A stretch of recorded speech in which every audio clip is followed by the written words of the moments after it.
নমস্কার বন্ধুরা, গপ্পগাথায় তোমাদের সকলকে জানাই সুস্বাগতম। আমার এই চ্যানেলে থাকবে নানা স্বাদের গল্প এবং কবিতা।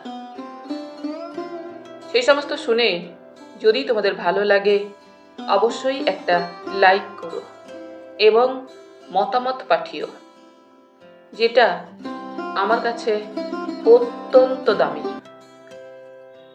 আর এই সমস্ত ভিডিওর নোটিফিকেশন পাওয়ার জন্য অবশ্যই চ্যানেলটিকে সাবস্ক্রাইব করে পাশে থাকা বেল আইকনটি প্রেস করে দিও।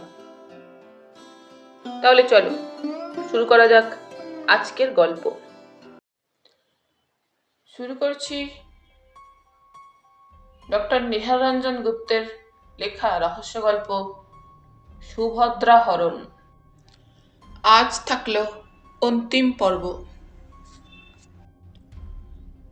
রাধারমন পাল ঘর থেকে বের হয়ে গেলেন এবং একটু পরে দোলগোবিন্দকে নিয়ে এসে ঢুকলেন।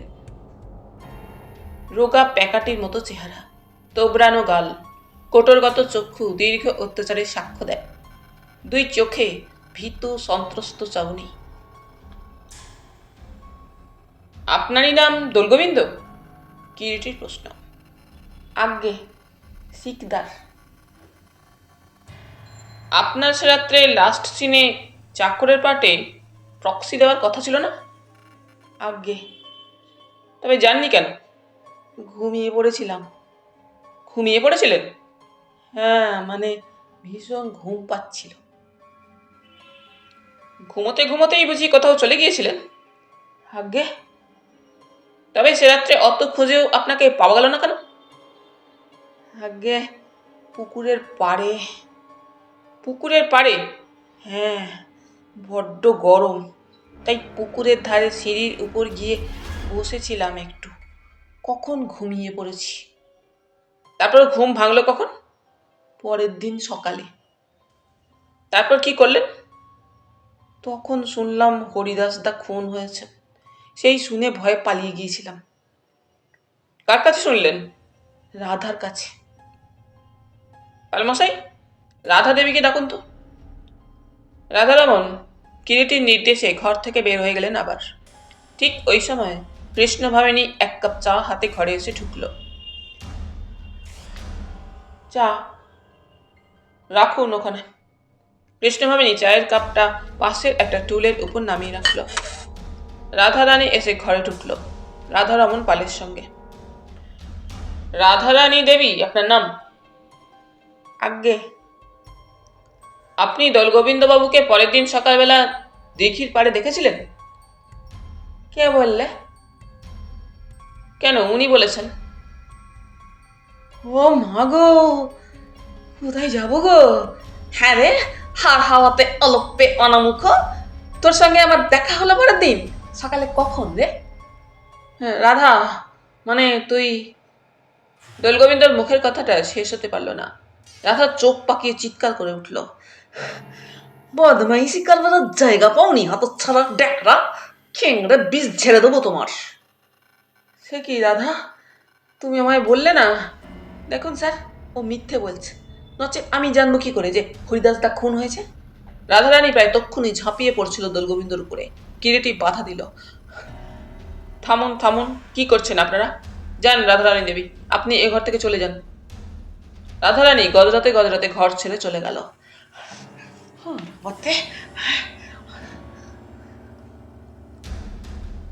দোলগোবিন্দবাবু, কিরিটি ডাকল।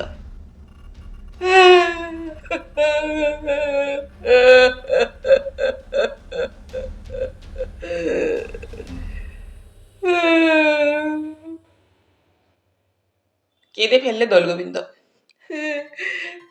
বিশ্বাস করুন স্যার, আমি কিচ্ছু জানি না, কিচ্ছু দেখিনি সে রাত্রে। ওসব খুনোখুনির মধ্যে আমি ছিলাম না।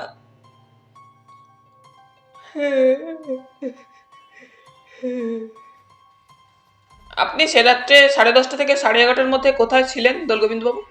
অর্থাৎ তৃতীয় অঙ্কের মাঝামাঝি সময়। ঠিক মনে পড়ছে না, কাঁদতে কাঁদতে বললে দোলগোবিন্দ। মনে পড়ছে না? আগে না। ওই সময় হরিদাসবাবুর ঘরে গেছেন একবারও?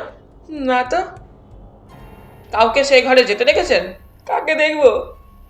কাউকে দেখেছেন কিনা তাই জিজ্ঞাসা করছি। মনে করে দেখুন না, কিংবা মনে করে দেখুন তো, কেউ আপনাকে একটা চিঠি দিয়েছিল কিনা শ্যামলবাবুকে দিতে? চিঠি? হ্যাঁ, এক টুকরো কাগজ। কাগজ শ্যামল কুমারকে দিতে? হ্যাঁ হ্যাঁ, দিয়েছিল কেউ আপনাকে, তাই না? হ্যাঁ হ্যাঁ, মনে পড়েছে। আমাকে নয়, ভোলাকে। কে যেন একটা কি ভোলানাতে দিয়ে বললে সেটা শ্যামলবাবুকে দিতে। হরিদাসদা দিয়েছেন। কে এসে? অন্ধকারে ঠিক বুঝতে পারিনি। তাছাড়া আসলে তখন আমার যাবার কথা, আমার পাঠ ছিল। মেয়ে ছেলে না কোনো পুরুষ? মনে হচ্ছে মেয়ে ছেলে। কে বলে মনে হয় সে আপনাদের দলের? হ্যাঁ, চিনতে পারিনি, ঠিক বুঝতে পারিনি। রাধারমণ বাবু? আগে আপনার দলের কতজন স্ত্রীলোক আছেন? 4 জন। কৃষ্ণভামিনী, সুভদ্রা, রাধারানী আর ফুল্লরা। ফুল্লরাকে? যে সে রাত্রে নায়কের ছোট বোন সেজেছিল। তাকে একবার ডাকবেন এ ঘরে। রাধারমণ তক্ষুনি ঘর থেকে বের হয়ে গেলেন। দোলগোবিন্দবাবু? আগে আপনার দেশ কোথায়? বর্ধমানে। টাউনে? না, মেমারিতে। সুভদ্রার মাসি যেখানে থাকে। সুভদ্রার মাসিকে আপনি চেনেন? চিনব না কেন, একই পাড়ায় তো। তাহলে সুভদ্রাকেও আপনি চেনেন? যখন মেমারিতে ছিল তখন চিনতাম। তাছাড়া বাড়িতে তো আমি খুব একটা যাই না। বাড়িতে আপনার কে কে আছে? কেউ নেই, এক বিধবা পিসি। বিয়ে থা করেননি? করেছি। স্ত্রী এখানেই আমার সঙ্গে বেলেঘাটায় থাকে। শেষ কবে সুভদ্রাকে আপনি মেমারিতে দেখেন? তা বছর 10 আগে। ও বাড়ি থেকে পালিয়ে আসে। পালিয়ে? হ্যাঁ, শুনেছিলাম তাই। কার সঙ্গে? ওখানকারই কারোর সঙ্গে কি? তা জানি না, স্ত্রীর মুখে পরে আমি কথাটা শুনেছিলাম। সুভদ্রাকে তারপর কবে আবার দেখলেন? এখানেই, বছর 3 আগে এ দলে এসে। এ দলে কতদিন আপনি আছেন? 3 বছর। তার আগে? অন্য দলে অভিনয় করতাম। সে দল ছেড়ে দিলেন কেন? মিথ্যে বলবো না হুজুর, আপনি পুলিশের লোক। চুরির দায়ে আমার চাকরি যায়। চুরি? হ্যাঁ, সব মিথ্যে, কিন্তু প্রমাণ করতে পারলাম না। রাধারমণ ওই সময় ফুল্লরাকে নিয়ে এসে ঘরে ঢুকলেন। ফুল্লরার বয়স বছর 20 হবে। বেশ ফর্সা গায়ের রং, দোহালা চেহারা, মুখটা গোল, চক্ষু দুটি চঞ্চল। এরই নাম ফুল্লরা রায়মশাই, রাধারমণ বললেন। তোমার নাম ফুল্লরা? আগে। গলাটি মিহি ও মিষ্টি সুরেলা। কিরিটির মনে পড়ল মেয়েটি পালায় সে রাত্রে চমৎকার গান গেয়েছিল। তুমি সে রাত্রে শ্যামলবাবুর হাতে একটা চিঠি দিয়েছিলে? কে বললে? দিয়েছিলে কিনা তাই জিজ্ঞাসা করছি। না তো। দোলগোবিন্দবাবু, দেখুন তো, সে রাত্রে ওই কি শ্যামলবাবুর হাতে চিঠিটা দিয়েছিল? দোলগোবিন্দ তাকালো ফুল্লরার দিকে। ফুল্লরাও তাকিয়ে থাকে ভ্রু কুঞ্চিত করে দোলগোবিন্দর দিকে কয়েকটা মুহূর্ত। তারপর দোলগোবিন্দ মাথা নেড়ে বলে, আগে না। ফুল্লরার ভ্রুযুগল সরল হয়ে আসে। ঠিক আছে, তোমরা যেতে পারো। দোলগোবিন্দ আর ফুল্লরা ঘর ছেড়ে চলে গেল। আর কাউকে ডাকবো রায়মশাই? রাধারমণ শুধালেন। না থাক, সবাই আছে ও ঘরে। থাক, প্রয়োজন নেই। চাটা তো ঠান্ডা হয়ে গেল রায়মশাই, আর 1 কাপ চা আনি? না না, এবারে আমি যাব। আচ্ছা চলি, নমস্কার। কিরিটি ঘর থেকে বের হয়ে গেল। দিন 2 পরে দ্বিপ্রহরে কিরিটি ও কৃষ্ণার মধ্যে কথা হচ্ছিল। গতকাল সকালে আবার কিরিটি বর্ধমানে মেমারিতে গিয়েছিল, ফিরেছে রাত্রে। কৃষ্ণা সেই সম্পর্কেই কথা বলছিল। কাল হঠাৎ আবার বর্ধমানে গিয়েছিলে কেন বললে না তো?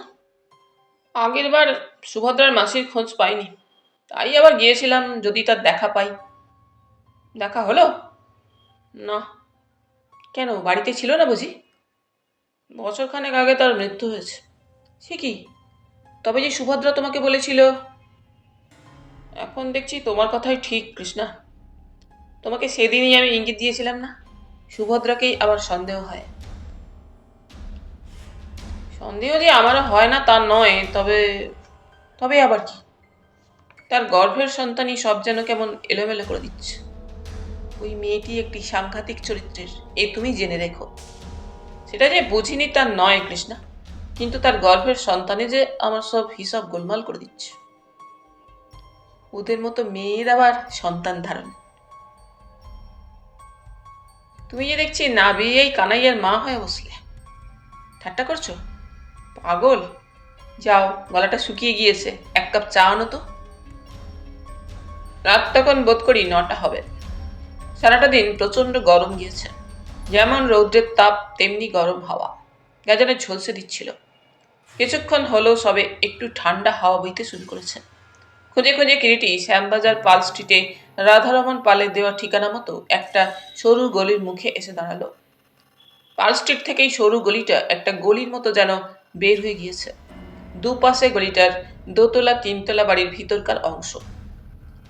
গলিপথে আলোর তেমন ভালো ব্যবস্থা নেই। পকেট থেকে টর্চটা বের করে আলো ফেলে নম্বরটা দেখে চতুর্থ বাড়ির দরজায় কলিং বেলটা কিরিটি টিপল। বাড়তি টেপবার পর ভিতর থেকে সাড়া পাওয়া গেল। একটু পরেই দরজা খোলার শব্দ। অন্ধকার। নারী কণ্ঠে প্রশ্ন ভেসে এলো অন্ধকারেই। এত তাড়াতাড়ি এলে? তোমার তো আসবার কথা। সুভদ্রার কথা শেষ হলো না। কিরিটি সাড়া নিয়ে বললে, সুভদ্রা দেবী, আমি কিরিটি রায়। মুহূর্তের যেন একটা স্তব্ধতা, তারপরে চাপা সতর্ক কিছুটা শঙ্কিত কণ্ঠে উচ্চারিত হলো, কিরিটি বাবু? হ্যাঁ, ভিতরে চলুন, আপনার সঙ্গে কিছু দরকারি কথা আছে। দরকারি কথা? কিন্তু আমি যে এক্ষুনি একবার বেরোবো কিরিটি বাবু। বেশি সময় নেব না, 2-4 মিনিট, চলুন না। আসুন। সরু একটা অন্ধকার প্যাসেজ। কিরিটি টর্চ হাতেই সুভদ্রার পিছনে পিছনে এগুতে এগুতে বললে, প্যাসেজে বুঝি আলো নেই? ছিল, ফিউজ হয়ে গিয়েছে। প্যাসেজের পরে একটা ছোট বারান্দা মতো, তার একটার মধ্যে টিনের একটা সেট। একটা ঘরের দরজা খোলা, আলো আসছিল খোলা দরজা পথে। পাশাপাশি দুটো ঘর।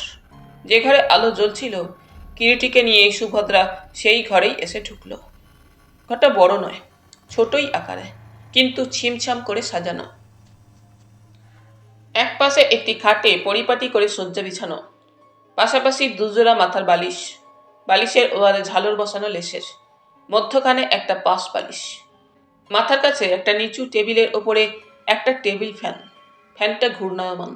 তার পাশে একটা কাঁচের প্লেটে কিছু বেলফুল, একটা ধূপদানিতে ধূপকাঠি প্রজ্বলিত। চন্দন ধূপের মিষ্টি গন্ধ বেলফুলের সুগন্ধের সঙ্গে মিশেমিশি হয়ে ঘরের বাতাস যেন স্নিগ্ধ রেখেছে। অন্যদিকে আয়না বসানো একটি কাঠের আলমারি, একটা মিট সেফ, সেফের উপরে গোটা 2 ইন্ডিয়ান রামের বোতল, একটা কাঁচের জাগ জল ভর্তি, গোটা 2 গ্লাস, খান 2 চেয়ারও ছিল ঘরে। বসুন কিরিটি বাবু। কিরিটির দৃষ্টি তখন সুভদ্রার উপর ন্যস্ত। চমৎকার করে খোঁপা বেঁধেছে সুভদ্রা। খোঁপায় একটি বেল ফুলের মালা জড়ানো। পরনে নীল রঙের লাল চওড়াপার দামি তাঁতের শাড়ি, হাতে 2 গাছি সোনার বালা, কপালে কুমকুমের টিপ।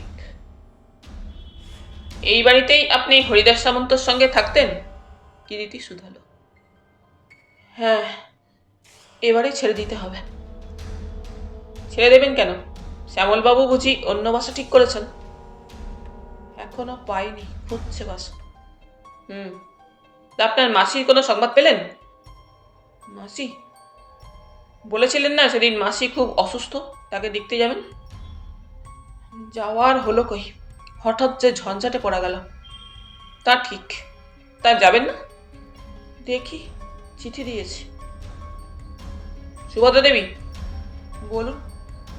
মাসির কাছ থেকে আপনি কতদিন হলো চলে এসেছেন? তা বছর 7-8 হবে। মধ্যে মধ্যে যেতেন মাসির কাছে, তাই না? হ্যাঁ, আমি ছাড়া তো আর ওর কেউ নেই। শেষ কবে গেছেন? মাস দুই আগেও তো গিয়েছি। কেমন ছিলেন তখন তিনি? বিশেষ ভালো যাচ্ছে না মাসির শরীরটা। আপনার বিবাহ হয়েছিল বলেছিলেন সেদিন। আপনার স্বামীর নামটা কি? কোথায় যেন দেশ বাড়ি? হুগলি জেলায়।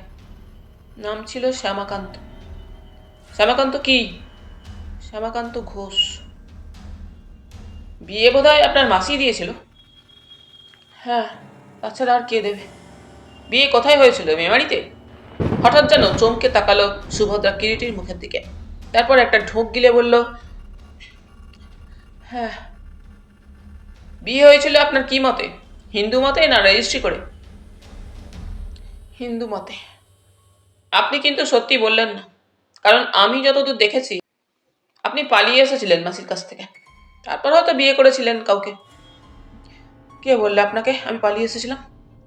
যদি বলি আপনার মাসি। এবং কিন্তু কিরিটির কথা শেষ হলো না। কলিং বেল ক্লিং ক্লিং করে বেজে উঠল। কে এলো? আপনি একটু বসুন, দেখে আসি। যান। সুভদ্রা তড়িৎপদে ঘর থেকে বের হয়ে গেল এবং কিরিটি শিকারী বিড়ালের মতো সুভদ্রাকে অনুসরণ করে। অন্ধকার প্যাসেজ। দরজা খোলার শব্দ শোনা গেল। ফিসফিস করে দুটো কথা, যাও, শিগগির যাও এখান থেকে। সঙ্গে সঙ্গে দরজা বন্ধ করার শব্দ। কিরিটি চকিতে ঘরে এসে প্রবেশ করে। একটু পরে সুভদ্রা এসে ঘরে ঢুকল। কে এসেছিল? কেউ না, ভুল নম্বর। অন্ধকারে অন্য বাড়িতে বেল টিপেছিলেন ভদ্রলোক। আচ্ছা সুভদ্রা দেবী, আজ তাহলে আমি চলি। কিরিটি আর দাঁড়ালো না, ঘর থেকে বের হয়ে গেল। নিজেই সদর দরজা খুলে গলির মধ্যে পড়ে বড় রাস্তায় এসে দাঁড়ালো। তীক্ষ্ণ দৃষ্টিতে এদিক ওদিক তাকাতে তাকাতে পাশেই অল্প দূরে একটা ঝুল বারান্দা দেখে তার নিচে গিয়ে দাঁড়ালো। তীক্ষ্ণ সজাগ দৃষ্টিতে রাস্তার এদিক ওদিক নজর রাখতে লাগলো। প্রায় মিনিট 20-25 বাদে দেখা গেল সুভদ্রা গলি থেকে বের হয়ে এলো। কিরিটি সঙ্গে সঙ্গে দূর থেকে সুভদ্রাকে অনুসরণ করে। সুভদ্রা এদিক ওদিক সতর্ক দৃষ্টিতে তাকাতে তাকাতে ট্রাম রাস্তার সামনে যে নিউ স্টার রেস্টুরেন্ট, তার সামনে এসে দাঁড়ালো। এদিক ওদিক তাকালো, তারপর চট করে এক সময় রেস্টুরেন্টের মধ্যে ঢুকে গেল সুভদ্রা। কিরিটি চেয়ে থাকে। রাস্তার অপর দিককার ফুটপাতে একটা খোলা জায়গায় মোটর রিপেয়ারিং এর কারখানা। লোকজন কারখানায় কাজ করছে। গোটা দিক গাড়ি রাস্তা দাঁড়িয়ে। তারই একটার আড়ালে কিরিটি নিজেকে গোপন করে উল্টো দিকের ফুটপাতে রেস্টুরেন্টের দিকে চেয়ে থাকে। রেস্টুরেন্টের খোলা দরজাপথে এবং ভিতরের উজ্জ্বল আলোয় সবকিছুই স্পষ্ট চোখে পড়ে কিরিটির। ভিতরে খরিদ্দারের বিশেষ একটা ভিড় দেখা যায় না। জনা 3-4 খদ্দের বসে আছে। কিরিটি দেখতে পাই সুভদ্রা গিয়ে একটা কোণের টেবিলে চেয়ার টেনে বসল। রেস্টুরেন্টের ছোকরাটায় সামনে এসে দাঁড়ালো। কি যেন তাকে বলল সুভদ্রা। সুভদ্রা মাথায় ঘোমটা তুলে দিয়েছে। সুভদ্রার দৃষ্টি কিন্তু রাস্তায়। ঘন ঘন তাকাচ্ছে সে রাস্তার দিকে। 15 মিনিট 20 মিনিট প্রায় কাটতে চলেছে। সুভদ্রা কখন থেকে এক কাপ চা নিয়ে বসে আছে সেই কোণের টেবিলের চেয়ারটায়। হঠাৎ কিরিটির দৃষ্টি সজাগ হয়ে উঠল। একজন এদিক ওদিক তাকাতে তাকাতে রেস্টুরেন্টের মধ্যে গিয়ে ঢুকলো এবং অল্পক্ষণ পরেই সুভদ্রাকে সঙ্গে নিয়ে বের হয়ে এলো। সুভদ্রার সঙ্গে লোকটিকে চিনতে অন্য ফুটপাতে দাঁড়িয়েও রেস্টুরেন্টের উজ্জ্বল আলোয় কিরিটির এতটুকু অসুবিধা হলো না। চোখের তারা দুটো তার উজ্জ্বল হয়ে ওঠে। একটা আরামের নিঃশ্বাস নেয় কিরিটি এতক্ষণে যেন। তাহলে অনুমান তার মিথ্যা নয়। কিরিটির প্রয়োজন শেষ হয়ে গিয়েছিল। হীরা সিংকে বাগবাজারের মোড়ে পেট্রোল পাম্পটার সামনে গাড়ি পার্ক করে রাখতে বলে এসেছিল। এগিয়ে গেল কিরিটি সেই দিকে। গাড়িতে উঠে বসে কিরিটি বললে, চলো হীরা সিং কোঠি। রাত প্রায় 11:15 কিরিটি তার গৃহে এসে পৌঁছালো। কোথায় গিয়েছিলে? কৃষ্ণা সুধায়। এত রাত হলো যে? সোফার উপরে আরাম করে বসতে বসতে কিরিটি বললে, দাঁড়াও, অনেকক্ষণ ধূমপান করিনি। বলতে বলতে পকেট থেকে একটা সিগার বের করে সেটাই অগ্নিসংযোগ করলো। কফি খাবে? মন্দ কি, বসো কফি আনি। ঘরের মধ্যে ঠান্ডা মেশিন চলার দরুন ঘরটা ঠান্ডা ও আরামদায়ক। মিনিট 10 পরে কফির শূন্য কাপটা নামিয়ে রাখতেই কৃষ্ণা আবার প্রশ্ন করল, কোথায় গিয়েছিলে? বলো তো কোথায়? মনে হয় সুভদ্রা নিকেতনে। বাহ, চমৎকার কৃষ্ণা, তোমার দেখছি তৃতীয় নয়নটি রীতিমতো খুলে গিয়েছে। বাহ, এত বড় একজন রহস্যবিধির সঙ্গে এতকাল বাস করছি, কথায় বলে সাধু সঙ্গে স্বর্গবাস, আর অসৎ সঙ্গে। বলতে বলতে কিরিটি হেসে ওঠে। সত্যি বলো না গো, কি বলবো? আমার অনুমানটা কি মিথ্যে? না, একেবারে মিথ্যে নয়। তবে তবে আর 2 দিন অপেক্ষা করো দেবী। আশা করছি তারপরই হরিদাস সামন্ত হত্যা রহস্যের উপরে যবনিকাপাত হয়ে যাবে। এখনো সামান্য বাকি, 2টি বা 1টি দৃশ্য। বিশ্বাস করি না। তুমি নিশ্চয়ই বুঝতে পেরেছ কে হত্যাকারী। সত্যের অপলাপ করা কর্তব্য নয়, তা বুঝতে পেরেছি বোধহয়। বোধহয় না, বুঝতে তুমি ঠিকই পেরেছ। কিরিটি মৃদু মৃদু হাসে। উহ, তোমার পেট থেকে কথা বের করো না। ঠিক আছে, বলো না। তবে আমিও বুঝতে পেরেছি হত্যাকারী কে। বুঝতে যদি পেরেই থাকো তবে আবার প্রশ্নমান নিক্ষেপ কেন দেবী? মিলিয়ে দেখতে চেয়েছিলাম আমার অনুমান ঠিক কিনা। ঠিক আছে, তাহলে এসো, আমরা দুজনেই হত্যাকারীর নাম দুটো আলাদা আলাদা কাগজে লিখে আমার ড্রয়ারে রেখে দিই, চাবি বন্ধ করে। তারপর চাবিটা। ওই সময় জঙ্গলি এসে ঘরে ঢোকে শূন্য কফির কাপ দুটো নিয়ে যেতে। কিরিটি জঙ্গলির দিকে তাকিয়ে বললে, ড্রয়ারের চাবিটা থাকবে সীমান জঙ্গলির হেফাজতে। পরশু রাত ঠিক 11টা 10 মিনিটে চাবি নিয়ে কাগজ খুলে মিলিয়ে দেখা যাবে কার অনুমান সত্য। কেমন, রাজি? রাজি। জঙ্গলি হাঁ করে ওদের মুখের দিকে চেয়ে থেকে কিছুক্ষণ পরে বলল, কি হলো মাইজি? কৃষ্ণা ততক্ষণে উঠে টেবিলের ওপর থেকে 2টো কাগজ আর কলম এনে বললে, নাও তুমি লেখো, আমিও লিখছি। তথাস্তু দেবী। জঙ্গলি তখনও বোকার মতো ওদের দিকে তাকিয়ে। দুজনের লেখা হলো। 2খানা কাগজ ভাঁজ করে চাবি দিয়ে ড্রয়ার খুলে সে 2টো ড্রয়ারের মধ্যে ফেলে চাবি বন্ধ করে ড্রয়ারের চাবিটা জঙ্গলির হাতে দিয়ে কৃষ্ণা বললে, এই চাবিটা রাখ তোর কাছে জঙ্গলি। কেন মাইজি? যা বলছি রাখ। আমি চাইলেও দিবি না, বাবু চাইলেও দিবি না, বুঝলি? ঘুষ দিলেও নয়। জঙ্গলি বুঝতে পারে কোনো একটা মজার ব্যাপার ঘটেছে। সে মিটিমিটি হাসতে হাসতে চাবিটা পকেটে রাখতে রাখতে বললে, ঠিক है, किसी को एक कुंजी नहीं दूंगा। পরের দিন সকালে চা পানের পর কিরিটি যেন কার সঙ্গে কিছুক্ষণ কথা বললে ফোনে। কৃষ্ণা পাশেই সোফায় বসে একটা স্কার্ফ বুনছিল। কিরিটির ফোন শেষ হলে বললে, সুব্রতর খবর কি বলতো? কিরিটি একটা সোফায় বসে সামনের সুদৃশ্য একটা কাশ্মীরি কৌটো থেকে একটা সিগারেট নিয়ে ধরাতে ধরাতে বললে, মাসখানেক প্রায় দেখা নেই, তাই না? হ্যাঁ, ও যেন কেমন হয়ে গিয়েছে। বিয়ে না করলে পুরুষ মানুষ এমনিই হয়ে যায়। হঠাৎ ওই সময় ঘরের ফোনটা বেজে উঠল। কিরিটি উঠে গিয়ে রিসিভারটা তুলে নিল। মল্লিকের ফোন। মনীষ কি করেছে শুনেছ? কি? তাই নাকি? ভালোই তো।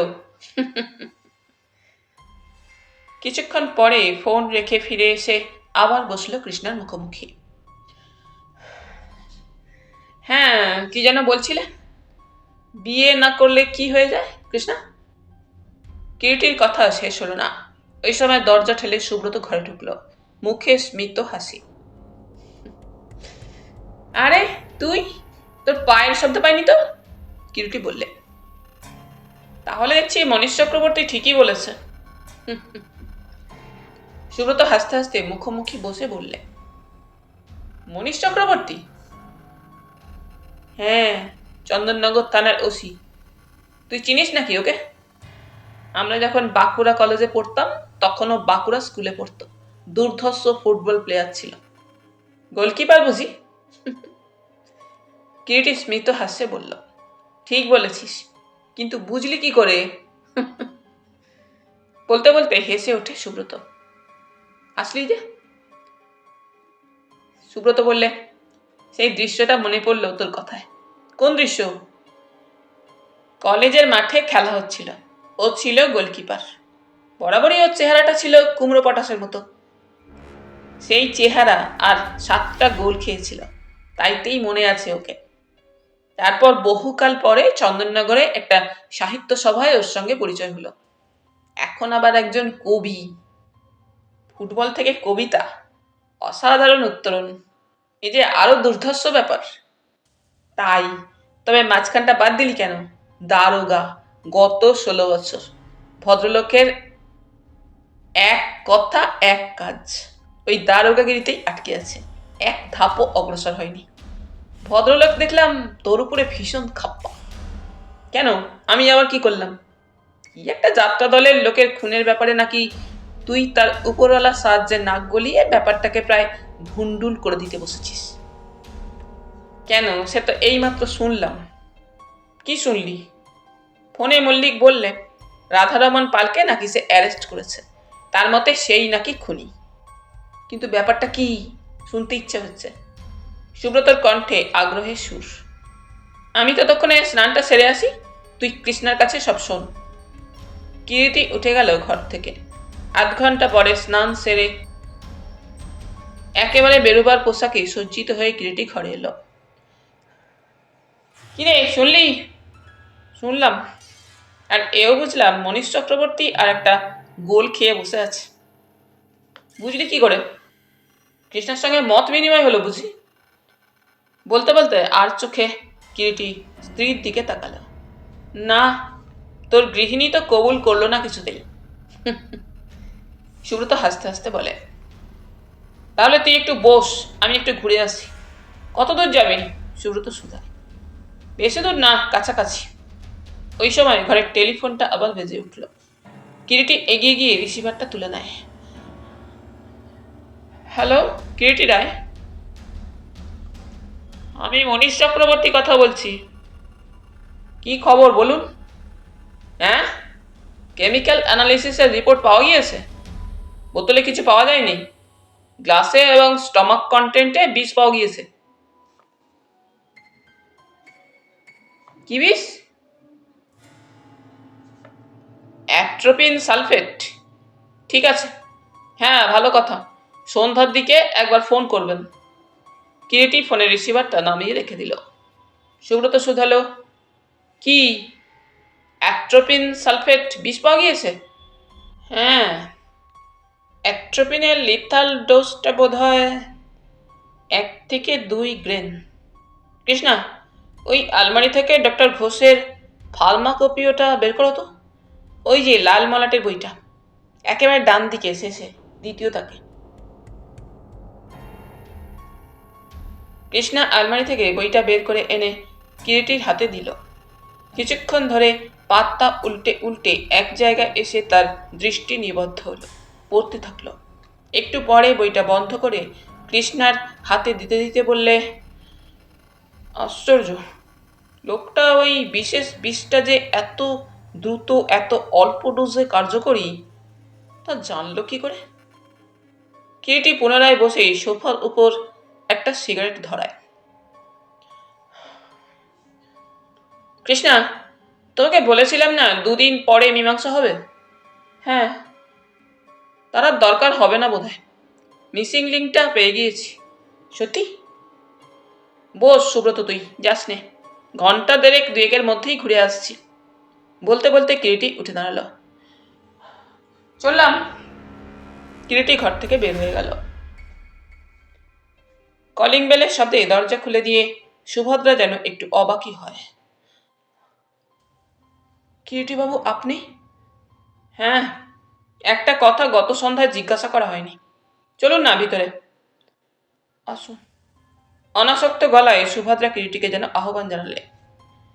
গত রাত্রে সেই ঘর, শয্যাটা এলোমেলো হয়ে আছে এখনো, তখনও গুছিয়ে পাট করা হয়নি শয্যাটা। কিরিটি একবার আর চোখে শয্যাটা দেখে নিল। শুনলাম শ্যামলবাবু যাত্রা দলের চাকরি ছেড়ে দিচ্ছেন। কিরিটি কথাটা বলে তীক্ষ্ণ দৃষ্টিতে সুভদ্রার মুখের দিকে তাকালো। তাই নাকি? শুনিনি তো, কে বললে? শুনলাম। তাহলে আপনিও বোধহয় ওই দল থেকে চলে যাবেন? না, তা কেন যাব? যাবেন না? শ্যামলবাবু চলে যাবেন, অথচ আপনি? তার যদি না পোষায় তো সে চলে যাবে, আমি চাকরি ছাড়তে যাব কেন? শ্যামলবাবু যদি আপত্তি করেন?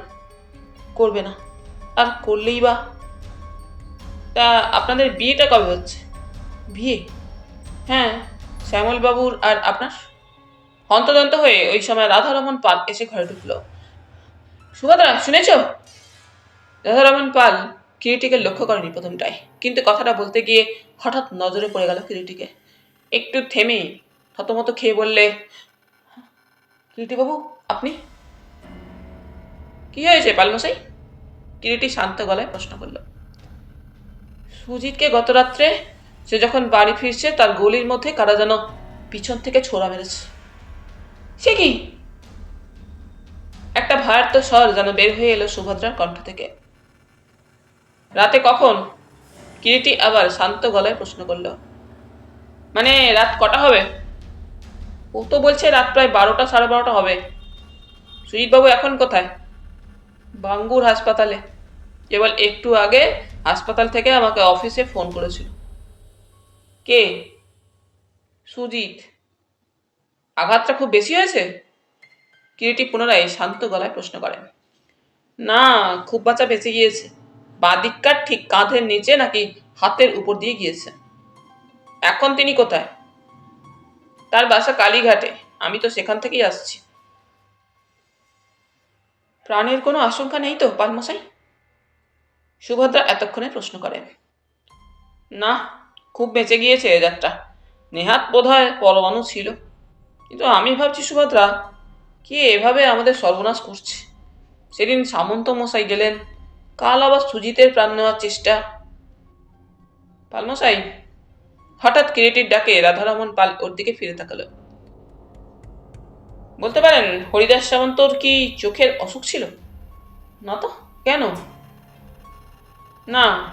আচ্ছা, আপনাদের দলের আর কেউ কি ইতিমধ্যে চোখের ব্যাপারে ভুগছিলেন? কেন? আমিই তো কিছুদিন থেকে কষ্ট পাচ্ছি। চোখের ডাক্তার দেখছেন? আমার চোখে চন্দননগরে যেদিন পালাইতে যাই, তার পরের দিনই বিকেলে ওষুধ লাগিয়ে চোখের ডাক্তারের কাছে আমার যাবার কথা ছিল। গিয়েছিলেন?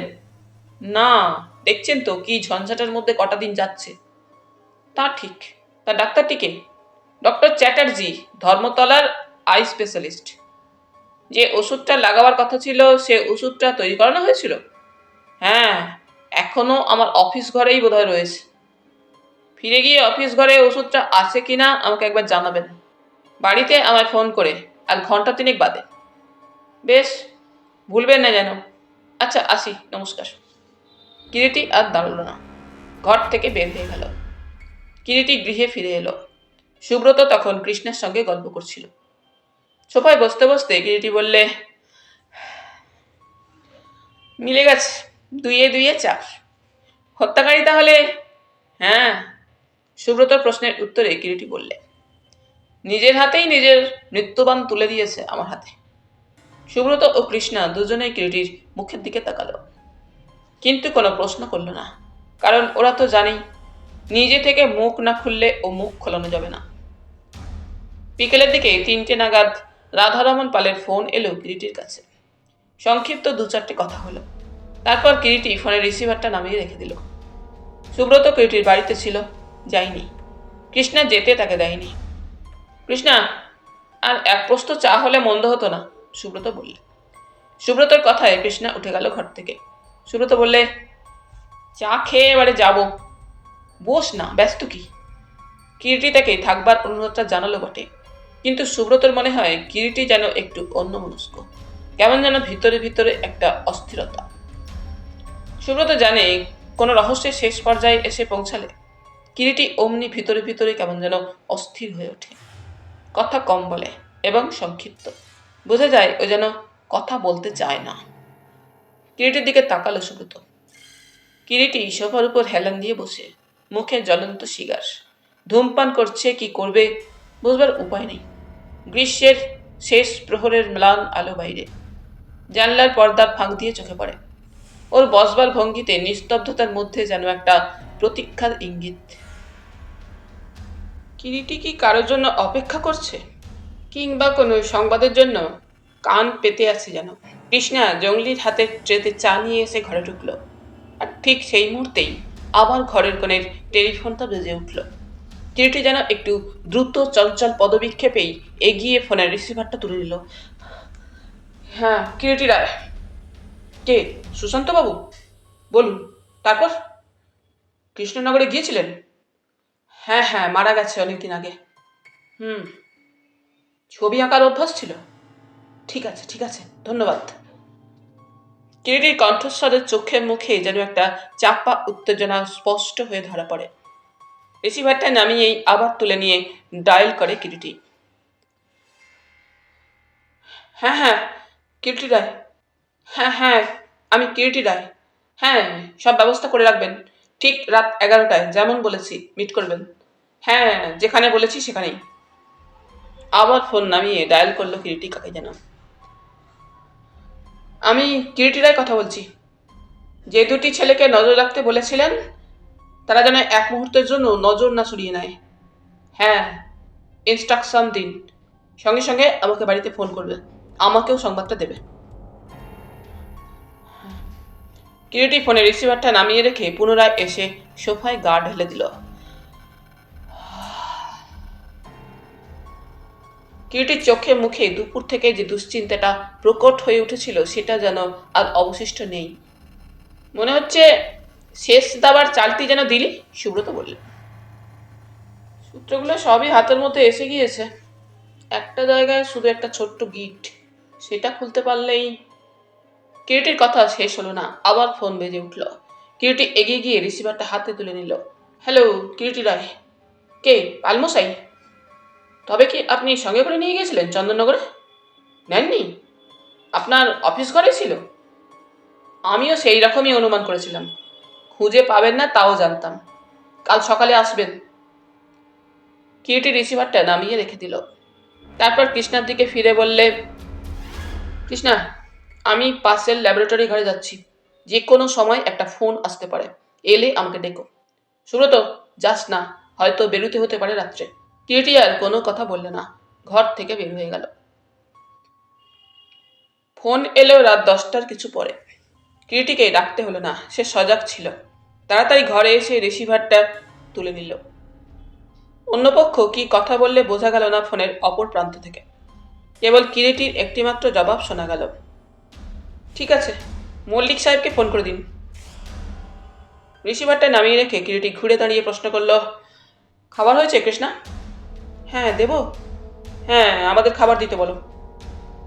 খাওয়া দাওয়া সেরে 8 ঘন্টার মধ্যেই দুজনে বেরোলো। হীরা সিং? জি সাব। শ্যামবাজার চলো।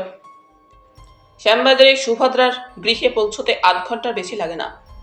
কিরিটি আর সুব্রত গলির মধ্যে ঢুকে দরজার কলিং বেলটা টিপল কিরিটি। একটু পরেই দরজাটা খুলে গেল। সুভদ্রাই দরজা খুলে দিয়েছিল। কিরিটি বাবু, এত রাত্রে কি ব্যাপার? চলুন ভিতরে, আপনাকে একটা সংবাদ দিতে এসেছি। সুভদ্রা কিন্তু দরজা ছাড়ে না, কেমন যেন একটা ইতস্তত ভাব। আমি একটু ব্যস্ত আছি এখন কিরিটি বাবু। জানি আপনি কি ব্যাপারে ব্যস্ত, কিন্তু আমার প্রয়োজনটা অনেক বেশি। আপনি কাল আসবেন। বলতে বলতে সুভদ্রা কিরিটির মুখের উপরেই যেন দরজাটা বন্ধ করবার উপক্রম করে। কিরিটি কিন্তু হাত দিয়ে দরজার পাল্লা দুটো ঠেলে শান্ত গলায় বললে, কোনো লাভ হবে না সুভদ্রা দেবী। আপনার যত কাজই থাক এখন, এবং আপনি যতই ব্যস্ত থাকুন, আমাকে ঘরে যেতেই হবে। আমার কথাও আপনাকে শুনতেই হবে। কিন্তু আপনি কি জোর জবরদস্তি করবেন নাকি? সেরকম করবার কোনো ইচ্ছা, বিশ্বাস করুন, সত্যিই আমার নেই। তবে আপনি যদি আমাকে বাধ্য করেন। এটা আমার বাড়ি কিরিটিবাবু। সুভদ্রার গলার স্বর তীক্ষ্ণ এবং কঠিন। অবশ্যই, এবং সেটা না জানার তো কোনো হেতু নেই। চলুন ভিতরে। না সুভদ্রা দেবী, পুলিশ আশেপাশেই আছে। আপনি নিশ্চয়ই চাইবেন না, আশা করি তাদের সাহায্য আমি নিই। পুলিশ? হ্যাঁ, চলুন ভিতরে। সহসা সুভদ্রার কণ্ঠস্বরে যেন পরিবর্তন ঘটল। সে বললে, আপনি পুলিশ নিয়ে এসেছেন? কিন্তু কেন? কি করেছি আমি? ভিতরে চলুন, সব বলছি। সুভদ্রা মুহূর্তকাল স্তব্ধ হয়ে যেন কি ভাবল, তারপর বললে, বেশ, আসুন। বসবার ঘরেই বসাতে যাচ্ছিল সুভদ্রা কিরিটিকে, কিন্তু কিরিটি বললে, না, আপনার শোবার ঘরে চলুন। শোবার ঘরে? হ্যাঁ, চলুন। ঘরের মধ্যে ঢুকে দেখা গেল সুভদ্রা শয্যার উপরে বসে আছে সুজিত কুমার। বুকে ও হাতে তার ব্যান্ডেজ বাঁধা। নমস্কার সুজিত বাবু, চিনতে পারছেন? হ্যাঁ কিরিটি বাবু, সুজিত বললে। ভালোই হলো সুজিত বাবু, আপনাকে কয়েকটা কথা আমার জিজ্ঞাসা করার ছিল। দেখা হয়ে গেল এখানেই, আপনার কালীঘাটে বাড়িতে আর ছুটতে হলো না।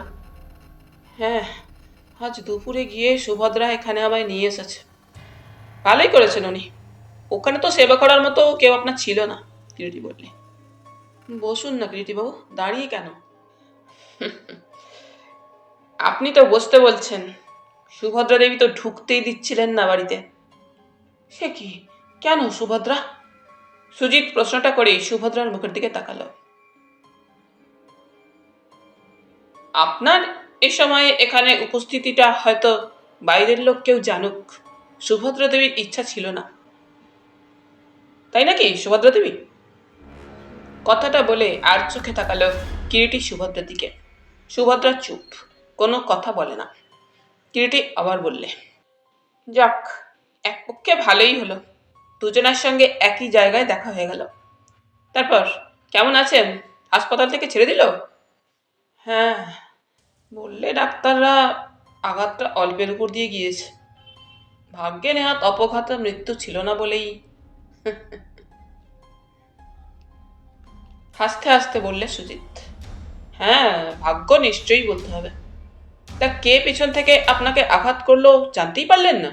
দেখতেও পেলেন না লোকটাকে সুজিতবাবু? অন্ধকারে ছোড়াটা মেরেই ছায়ার মতো অন্ধকারে যেন মিলিয়ে গেল কিরিটিবাবু। তাছাড়া রক্তে তখন আমার সাদা জামা ভিজে গিয়েছে, প্রায় ফেল্ট হবার জোগাড়। ওই অবস্থায় আততায়ীকে দেখবার মতো অবস্থা কি থাকতে পারে? তা সত্যি। তা উনি? সুব্রতকে দেখিয়ে সুজিত বললে। ওকে তো চিনতে পারছি না। উনি আমার ছোটবেলার বন্ধু, কৃষ্ণনগরে চাষাপাড়ায় ওর বাড়ি। তাই নাকি? হ্যাঁ, আপনারও কৃষ্ণনগরে ওই পাড়াতেই বাড়ি সুজিতবাবু, তাই না?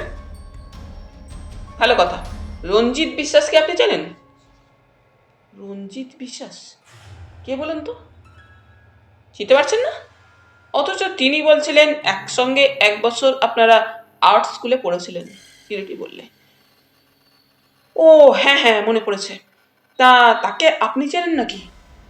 চিনতাম না, তবে তবে সেদিন চেনা পরিচয় হলো, তার কাছেই শুনছিলাম। কি শুনেছেন? আপনি ছোটবেলা থেকেই ভালো অভিনয় করতে পারতেন, শেষ পর্যন্ত তাই বোধহয় আঁকার লাইন ছেড়ে অভিনয়ের লাইনটাই বেছে নিলেন। হ্যাঁ, ও হলো কমার্শিয়াল আর্টিস্ট আর আমি হলাম অভিনেতা। তা রঞ্জিত বিশ্বাস এখন কোথায়? অনেকদিন তার সঙ্গে দেখা সাক্ষাৎ হয় না। এবার হয়তো হবে, কলকাতায় থাকলে হবে বই কি। কিন্তু আপনি একটু আগে যেন বলছিলেন আমাকে আপনার কিছু জিজ্ঞাসা করার আছে। হ্যাঁ, দুটো কথা। কি বলুন তো? দুর্ঘটনার রাত্রে, অর্থাৎ যে রাত্রে হরিদাস সামন্তকে বিষ প্রয়োগে হত্যা করা হয়, মদের সঙ্গে বিষ মিশিয়ে। বলেন কি, সত্যি নাকি ব্যাপারটা? হ্যাঁ সুজিতবাবু, ব্যাপারটা নিষ্ঠুর সত্য। এবং সেটা কি বিষ জানেন? শান্ত গলায় কথাটা বলে কিরিটি পর্যায়ক্রমে সুজিত ও সুভদ্রার দিকে তাকাল। কি বিষ? সুজিত প্রশ্ন করে। কিরিটি পূর্ববৎ শান্ত গলায় বললে, অ্যাট্রোফিন সালফেট, যার থেকে 2 গ্রেনেই অবধারিত মৃত্যু একজন মানুষের। বলেন কি? তাই, এবং সে বিষ তাকে তার মদের সঙ্গে মিশিয়ে দেওয়া হয়েছিল। কিন্তু কে কে তাকে মদের সঙ্গে বিষ দিতে পারে? ব্যাপারটা আত্মহত্যা নয় তো? সুইসাইড? না। শান্ত গলায় কঠিন না শব্দটা উচ্চারিত হলো কিরিটির কণ্ঠ হতে। ব্যাপারটা আদৌ আত্মহত্যা নয়। নয় কি করে জানলেন? জেনেছি, এবং সে প্রমাণও আমার কাছে আছে। কথাটা বলেই পুনরায় কিরিটি সুভদ্রার দিকে তাকালো।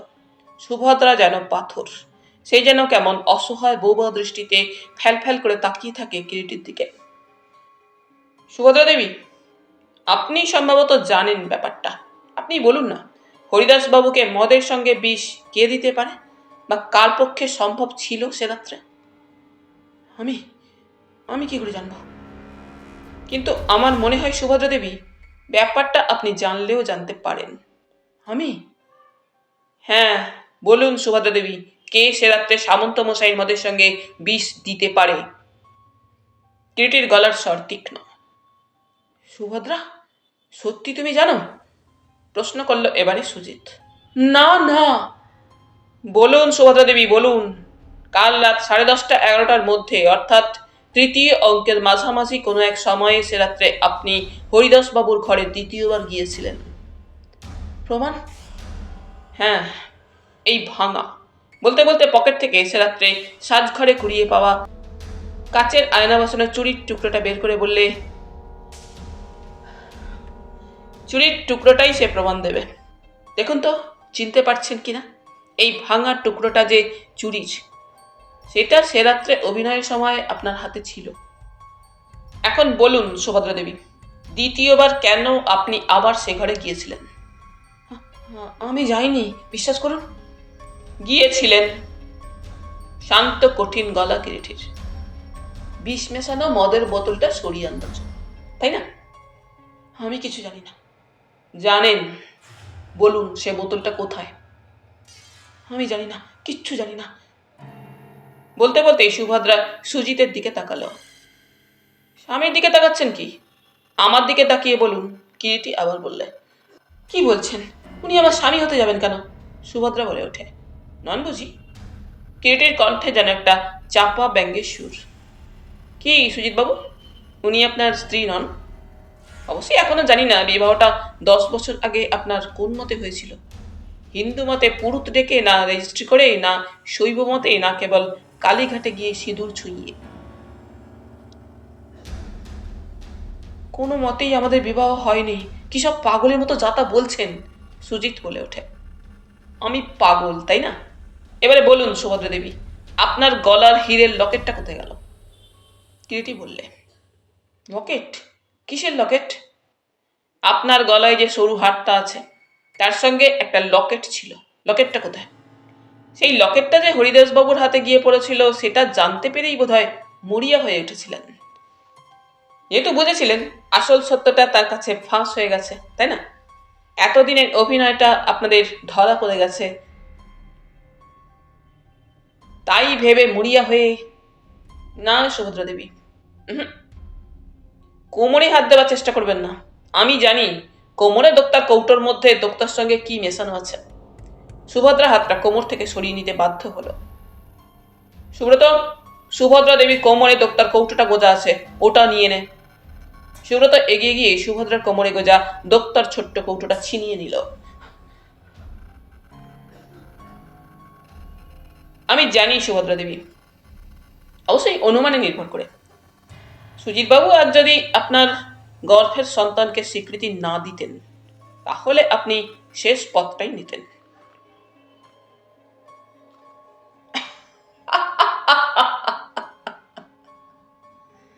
হঠাৎ হা হা করে সুজিত হেসে উঠে বললে, চমৎকার একটা নাটক রচনা করেছেন তো কিরিটিবাবু। সত্যি নাটকটা চমৎকার সুজিতবাবু। আপনার ভিলেনের রোলটিও অপূর্ব হয়েছে শুরু থেকে এখন পর্যন্ত। তবে জানেন তো, সব নাটকের ভিলেনেরই শেষ পরিণতি হয় জেল, নয় ফাঁসি। কিরিটির কথা শেষ হলো না। অকস্মাৎ যেন বাঘের মতোই ঝাঁপিয়ে পড়লো একটা ধারালো ছোড়া কোমর থেকে টেনে নিয়ে সুজিত কিরিটির উপরে। কিন্তু কিরিটি অসতর্ক ছিল না, চকিতে সে সরে দাঁড়ায়। সুজিত হুমড়ি খেয়ে দেয়ালের উপর গিয়ে পড়ে। সুব্রত সেই সুযোগটা হেলায় হারায় না, লাফিয়ে পড়ে সুজিতের উপরে। সুজিতের সাধ্য ছিল না সুব্রতর শারীরিক বলের কাছে দাঁড়ায়, তাই সহজেই সুব্রত তাকে চিৎ করে ফেলে মাটিতে।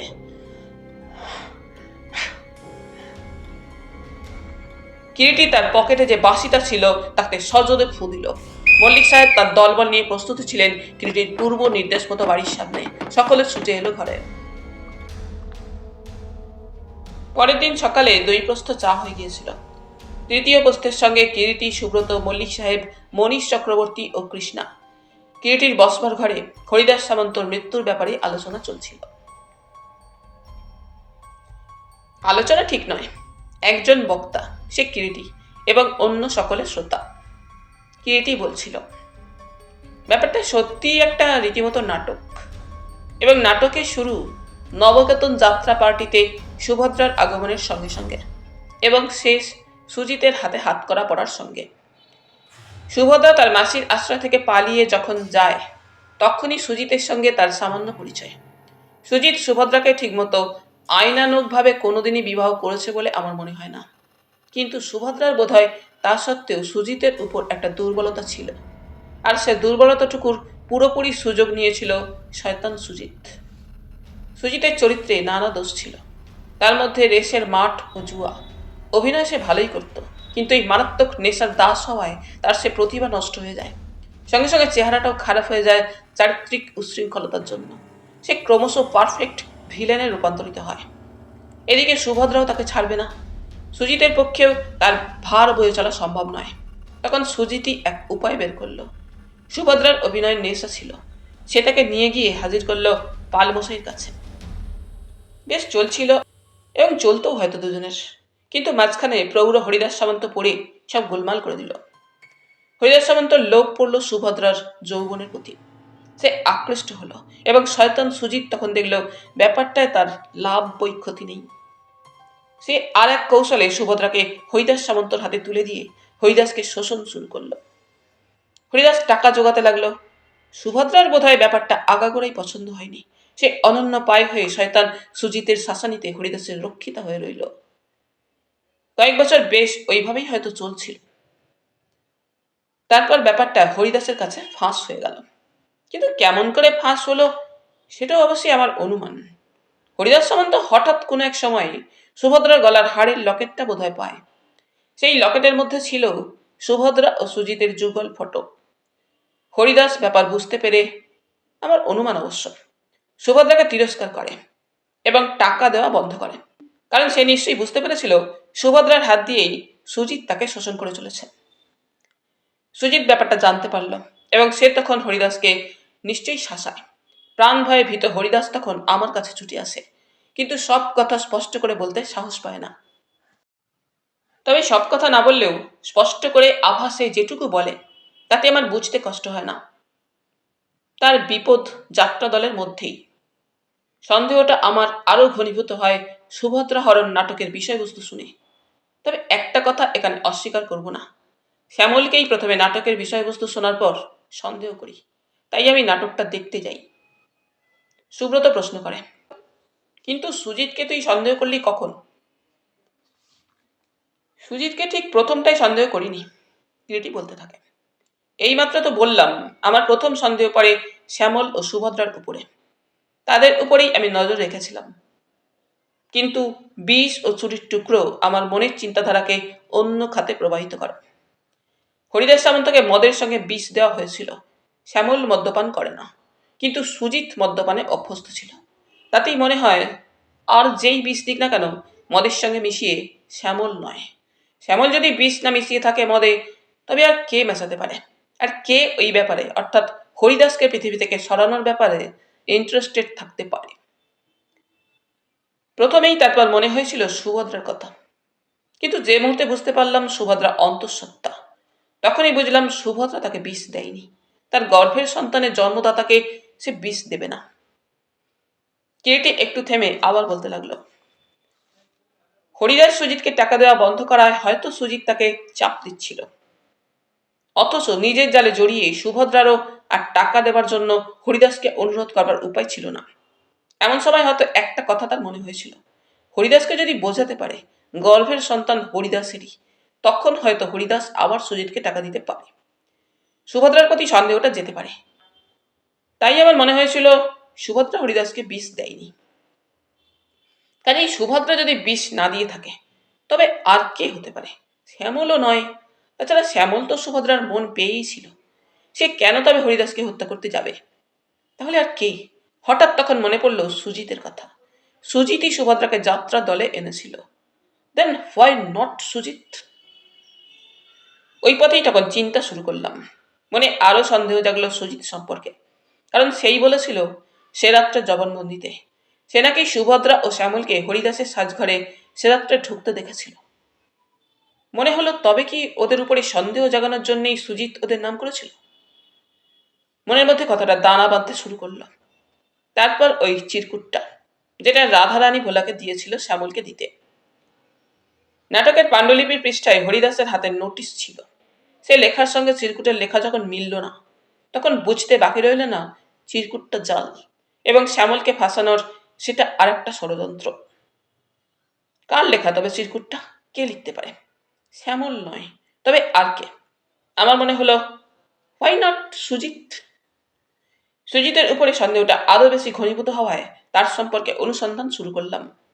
কৃষ্ণনগরে খোঁজ নিতেই বের হয়ে গেল সে এককালে 1 বছর আর্ট স্কুলে পড়েছিল।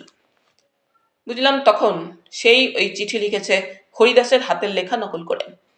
কিন্তু কেন? Why was his motive? নজর রাখলাম সুভদ্রা ও সুজিতের উপর। দেখা গেল সুজিত যাতায়াত করে সুভদ্রার ঘরে। তার ঘরের শয্যাও সেই সাক্ষ্যই দিয়েছিল। সুজিত তখন আর একটা চাল চালল। একটা সেলফ ইনফ্লিক্টেড ইনজুরি করে দেখাতে চাইল তাকে কেউ হত্যার চেষ্টা করেছেন। হাসপাতালে অ্যাটেন্ডিং ফিজিশিয়ানের রিপোর্ট থেকেই ব্যাপারটা প্রমাণিত হয়ে গেল কেউ তাকে ছুরি মারেনি। তাহলে ওই ধরনের ইনজুরি হতে পারে না। যে কুয়াশাটা সুজিতকে ঘিরে ছিল সেটা এবারে সুস্পষ্ট হয়ে গেল। এদিকে ওদের দুজনের উপর থেকে নজর কিন্তু আমি সরাইনি। সুভদ্রা অসাধারণ বুদ্ধিমতী মেয়ে। সে বুঝতে পেরেছিল তাকে আমি সন্দেহ করেছি। সেটা অবশ্যই তাকে আমি কিছুটা কথায় বার্তায় বুঝিয়েও দিয়েছিলাম এবং অনুমান করেছিলাম ওই কারণেই যে সে এবারে নিশ্চয়ই ছুটে যাবে সুজিতের কাছে। অনুমান যে আমার মিথ্যা নয় প্রমাণিত হয়ে গেল। সে ছুটে গেল। যে মুহূর্তে সংবাদ পেলাম আমরাও সুজিতের বাসায় গিয়ে হাজির হলাম। অবশ্য সুজিত দুটো মারাত্মক ভুল করেছিল। সুব্রত সুধায়। কি? কৃষ্ণের মুখের দিকে তাকিয়ে মৃদু হেসে কিরিটি বললে, প্রথমত সে অর্থাৎ সুজিত তার জবানবন্দিতে শ্যামল কুমার ও সুভদ্রার উপরে সকলের সন্দেহটা ফেলবার জন্য তাদের সে হরিদাস সামন্তর ঘরে ঢুকতে দেখেছিল কথাটা আমার কাছে বলে।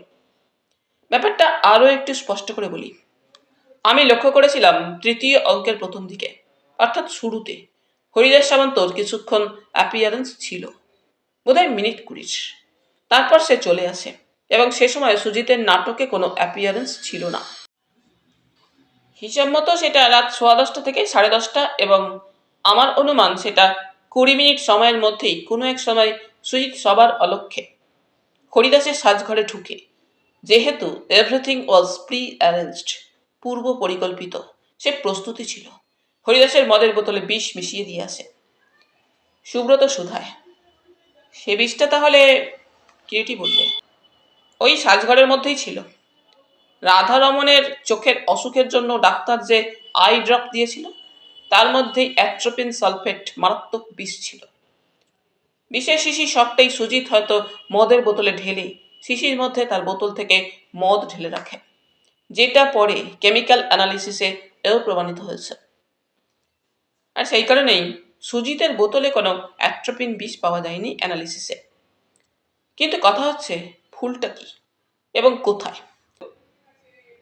সুভদ্রা নাটকের তৃতীয় অঙ্কের শুরুতে আসলেই ছিল, তাই তার পক্ষে বিষ মেশানো সম্ভবপর ছিল না। অথচ সুজিত সেটা হিসেবের মধ্যে গণ্য করেনি। সে শ্যামল কুমারের সঙ্গে সুভদ্রার নাম করে একই ঢিলে 2 পাখি মারবার ফন্দিতে সুভদ্রার নামটা করেছিল এবং সে হয়তো জানতো না হরিদাস সুভদ্রাকে টাকা দেওয়ার জন্য তৃতীয় অঙ্কে সে যখন ফ্রি থাকবে তখন তাকে একবার তার সাজঘরে যেতে বলেছিল। সুজিত যদি ওই মারাত্মক ভুলটা না করত, অর্থাৎ শ্যামল কুমারের সঙ্গে সুভদ্রার নামটা আমাকে না জানাতো, তাহলে হয়তো তার গিল্টি কনসাসটা অত সহজে আমার চোখে স্পষ্ট হয়ে উঠত না। সন্দেহের তার প্রতি শুরু আমার সেখান থেকেই। মনীষ চক্রবর্তী বললেন, তবে সুজিতই হরিদাস সামন্তকে বিষ দিয়েছিল? হ্যাঁ, কিরিটি বললে, সুজিত মিত্রই। তবে সুভদ্রা বোধহয় সুজিতকে হরিদাস সামন্ত সাজঘর থেকে বেরোবার সময় দেখে ফেলেছিল, যে কারণে তার মনে তার প্রতি সন্দেহ জাগে। কৃষ্ণা বললে, তবে সুভদ্রা সে কথা তোমাকে জানায়নি কেন তার জবানবন্দিতে? কিরিটি বললে, ভুল তো তোমার সেইখানেই হয়েছে কৃষ্ণা। ভুল? কৃষ্ণা স্বামীর মুখের দিকে তাকালো। হ্যাঁ, তুমি ভুলে গিয়েছিলে যে সুজিতকে সুভদ্রা প্রথম দিকে ভালোবাসলেও সুজিত যখন অর্থের লোভে অনায়াসেই তাকে হরিদাস সামন্তর মতো এক প্রৌঢ় কামুকের হাতে তুলে দিল, সে ভালোবাসার আর অবশিষ্ট মাত্র ছিল না, থাকতে পারে না। নারীর মন সে ব্যাপারে বড় কঠিন। অথচ সুজিতের কবল থেকে মুক্তিরও তখন তার কোনো উপায় ছিল না। আশ্চর্য, একবারও আমার সে কথা মনে হয়নি। কিরিটি বললে, জানি, আর সেই ভুলেই তোমার কাগজে হয়তো লিখে রেখেছ হত্যাকারী সুভদ্রা, তাই না? হ্যাঁ। কিরিটি হাসল। কিরিটি আবার বলতে শুরু করলো, যাক, যা বলছিলাম, সুজিত যে মুহূর্তে বুঝতে পেরেছিল সুভদ্রার মন শ্যামল কুমারের দিকে ঝুঁকেছে এবং পরস্পর পরস্পরকে ভালোবেসেছে, সুভদ্রার গর্ভে হরিদাসের সন্তান থাকা সত্ত্বেও, তখনই সে স্থির করে তার প্ল্যান অফ অ্যাকশন। একই সঙ্গে শ্যামল ও সুভদ্রাকে সরাতে হবে, কারণ সে তো বুঝেই ছিল সুভদ্রা হরিদাসের কাছে না থাকলে তাকে দহন আর চলবে না। শ্যামল কুমারকে দহন করা সম্ভবপর হবে না। মল্লিক সাহেব শুধালেন, তারপর বলুন, থামলেন কেন মিস্টার রায়? কিরিটি আবার বলতে লাগলো, শ্যামল ও সুভদ্রা দুজনকেই একসঙ্গে কেমন করে ফাঁসানো যায় ভাবতে ভাবতেই হয়তো সুজিত ওই পথটি বেছে নিয়েছিল। And plan was successful.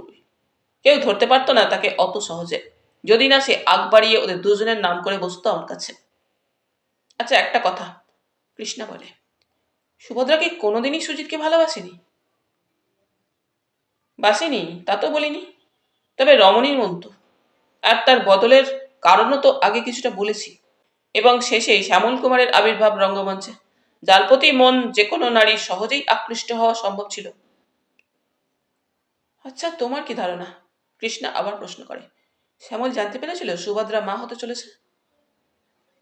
সম্ভবত জানতে পেরেছিল, বা হয়তো সুভদ্রা ধরা পড়ে গিয়েছিল, তবে সেটা তো ওদের মিলনের ব্যাপারে আজকালকার দিনে কলকাতা শহরে অসংখ্য ব্যবস্থা থাকায় এমন কোনো অন্তরায় হতো না। তখন ওই ধরনের কাঁটা অনায়াসেই তারা পরে দূর করে নিতে পারত। থাক সে কথা, এবারে সুজিতের দ্বিতীয় ভুলের কথায় আসা যাক। What was his second mistake? Kitty বলতে লাগলো, সুজিত নিশ্চয়ই হরিদাসের সাজঘর থেকে বের হয়ে আসবার সময় সুভদ্রাকে লক্ষ্য করেছিল, কিন্তু সুভদ্রা যখন হরিদাসের ঘরে গিয়ে ঢোকে, হরিদাসের তখন অলরেডি মৃত্যু হয়েছে। সে কথাটা সুজিত জানত, কারণ হরিদাস অভিনয় করার সময় ঘন ঘন মদ্যপান করত, আর সে রাত্রে সুভদ্রার বর্ধমানে চলে যাবার কথা শুনে আরও নিশ্চয়ই মনটা তদ্বিক্ষিপ্ত ছিল। তাই হরিদাস আসর থেকে এসেই মদ্যপান করবে যেমন সে জানত, তেমনি এও সে জানত সঙ্গে সঙ্গেই তার মৃত্যু হবে। কাজেই সুভদ্রা যখন টাকার জন্য হরিদাসের সাজঘরে ঢুকেছিল, তাকে ফলো করে সে ব্যাপারটা জানতে পেরেছে নিঃসন্দেহে। সুজিতের ওই সময়ে সাজঘরে ঢোকাটাই দ্বিতীয় মারাত্মক ভুল। দুজনে সাজঘরে মুখোমুখি হলো, যা ছিল অস্পষ্ট ধোঁয়াটে। সুভদ্রার মনে তা স্পষ্ট হয়ে গিয়েছিল, ওই জন্যই পরে। তবে এর মধ্যে আরেকটা ব্যাপার বোধহয় ঘটেছিল। সুজিতকে বোধহয় সুভদ্রা কিছু বলে, ফলে দুজনের মধ্যে হাতাহাতি হয়, যে সময় সুভদ্রার হাতের চুড়ি একটা ভেঙে যায়, আর ওই চুরিরই ভগ্নাংশ প্রমাণ দেয় ঘরের মধ্যে মৃত্যুর ঠিক আগে বা পরে কোনো এক সময় সুভদ্রা হরিদাসের ঘরে দ্বিতীয়বার প্রবেশ করেছিল। যা হোক, সুজিতের প্রতি আমার সন্দেহটা ক্রমশ দানা বেঁধে উঠল। আমি তার উপরে কড়া প্রহারার ব্যবস্থা করলাম। তার প্রতিটি মুভমেন্টের উপরে দৃষ্টি রাখা হলো। জানা গেল সুজিতই সে রাত্রে গিয়েছিল সুভদ্রার গৃহে হরিদাসের মৃত্যুর পর, শ্যামল কুমার নয়। আর সুজিত যে যায় সেখানে তার প্রমাণ সুভদ্রার ঘরে গিয়ে আমি সচক্ষে যাচাই করে এসেছি। এদিকে শ্যামল দলে নোটিশ দিল সে দল ছেড়ে দেবে। বুঝলাম বা অনুমান করলাম শ্যামল কুমার ও সুভদ্রা ওখানকার চাকরি ছেড়ে দিয়ে অন্যত্র চলে যাবার ব্যবস্থা করেছে। সেই সঙ্গে এও মনে হলো এ সুজিত নিশ্চয়ই তা হতে দেবে না। হয়তো সুভদ্রাও সেটা বুঝতে পেরেছিল, আর তাইতেই সে বুঝতে পেরেছিল সুজিতের সঙ্গে তার একটা শেষ বোঝাপড়া করা দরকার, আর সেই বোঝাপড়ার জন্য তার টুনে মোক্ষম তীরও রয়েছে, হরিদাসের সাজঘরে তার সে রাত্রে যাবার ব্যাপারটা। জানতাম সুভদ্রাকে সুজিতের ওখানে যেতেই হবে, বিশেষ করে সুজিত যখন নিজেকে নিজে আঘাত করে বোঝাবার চেষ্টা করলো সকলকে। তার লাইফের ওপরেও অ্যাটেম্প্ট নেওয়া হয়েছে। আমরা কনস্ট্যান্ট ওয়াচ রাখলাম। সুভদ্রা গেল গত রাত্রে সুজিতের বাসায়, সঙ্গে সঙ্গে আমরাও জানতে পারলাম সব ব্যবস্থা আগে থেকেই করা ছিল। আমরাও বের হয়ে পড়লাম। বোঝাপড়া ওদের মধ্যে কতদূর হয়েছিল জানি না, তবে দুজনেই অকস্মাৎ আমাদের আবির্ভাবে থতমত খেয়ে গেল। ওদের মুখের চেহারা, ওদের হাব ভাব স্পষ্ট জানিয়ে দিল দোষী কে, খুনি কে। আরেকবার অত্যন্ত স্পষ্ট করে বুঝলাম আবারও, আমার অনুমান মিথ্যা নয়। তবে হ্যাঁ, এও বলবো সুজিত মিত্র একজন অতীব দক্ষ অভিনেতাই কেবল নয়, নার্ভও তেমনি শক্ত তার। এবং আমরা যেখানে ওই সময় গিয়ে উপস্থিত না হলে সুজিতের কোমরে লুকানো ছোড়ার আঘাতেই সুভদ্রাকে হয়তো সে রাত্রে প্রাণ দিতে হতো শেষ পর্যন্ত। এই হচ্ছে মোটামুটি কাহিনী। কিরিটি থামল, হাত বাড়িয়ে চুরুটের বাক্স থেকে একটা চুরুট ও লাইটারটা হাতে তুলে নিল। সুব্রত বললে, কৃষ্ণা, চা। কৃষ্ণা উঠে গেল। কিরিটি মৃদু হেসে বললে, ওরা সুভদ্রা ও শ্যামল স্থির করেছিল চলে যাবে, এবং নাটকের শেষ দৃশ্যেও ছিল সুভদ্রাকে হরণ করে নায়ক পালাবে। কিন্তু সেটা আর হয়ে উঠল না। সুভদ্রাকে আর হরণ করা হবে না নায়কের, যেমন শ্যামল কুমারেরও আর সুভদ্রাকে নিয়ে চলে যাওয়া হলো না। রূপক নাটক শেষ পর্যন্ত নিষ্ঠুর সত্যে পরিণত হলো। তাহলে বন্ধুরা, আজ এখানেই শেষ করলাম। আবার ফিরবো পরের পর্বে। তোমরা সকলে খুব খুব ভালো থেকো। ধন্যবাদ।